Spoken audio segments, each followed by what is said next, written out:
Hello, this is Samantha Shares. This episode covers America's Credit Union's letter from Carrie Hunt, Chief Advocacy Officer, to the National Credit Union Administration's Board of Directors dated April 19, 2024 regarding request for non-disclosure of overdraft and non-sufficient funds fee data. The following is an audio version of that letter. This podcast is educational and is not legal advice.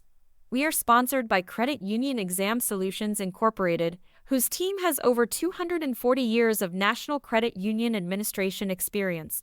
We assist our clients with NCUA so they save time and money.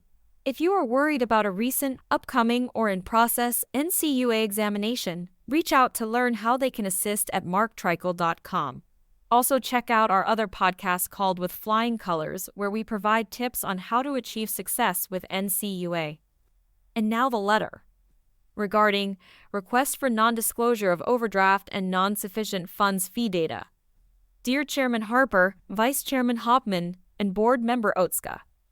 On behalf of America's credit unions, I am writing to urge the National Credit Union Administration to refrain from publicly disclosing certain data collected in the latest call report. Specifically, the revised call report requires credit unions to report overdraft and non-sufficient funds NSF fees.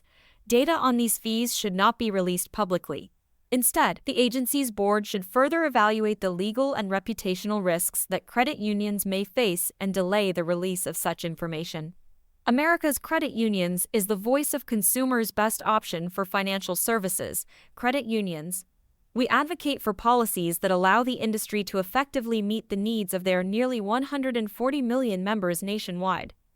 Effective March 31st, the agency recently added fields to the call report requiring credit unions above $1 billion in assets to report revenue from overdraft and NSF fees. As detailed in a February letter to the chairman and shared with the other board members, America's credit unions raised concerns regarding the process through which these changes were made, explaining that the agency should have provided direct notice to all credit unions and generally should not pursue significant changes without first notifying the industry of such proposed changes at least 2 quarters in advance.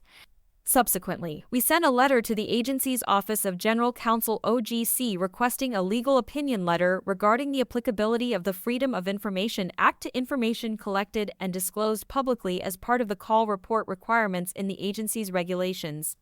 It is our position that the agency should refrain from disclosing publicly the fee income reported under Revised Call Report Account Code 131. As this information is confidential business information protected under the FOIA exemptions, we maintain that this information on overdraft and NSF fees is exempt from a FOIA request under FOIA Exemption 4 and therefore should not be made public by the agency. If the agency is releasing call report data under separate authority, we would appreciate that clarification. Given our significant concerns with the potential release of this information, and the fact that the new call report requirements are already effective, I am sending this letter directly to the entire board urging you to prevent the public disclosure of the information collected under Revised Call Report Account Code 131. There are significant reputational risks that are likely to quickly arise with the public disclosure of such information, as we have already seen following the release of certain information on overdraft and NSF fees charged by California state-chartered credit unions and banks.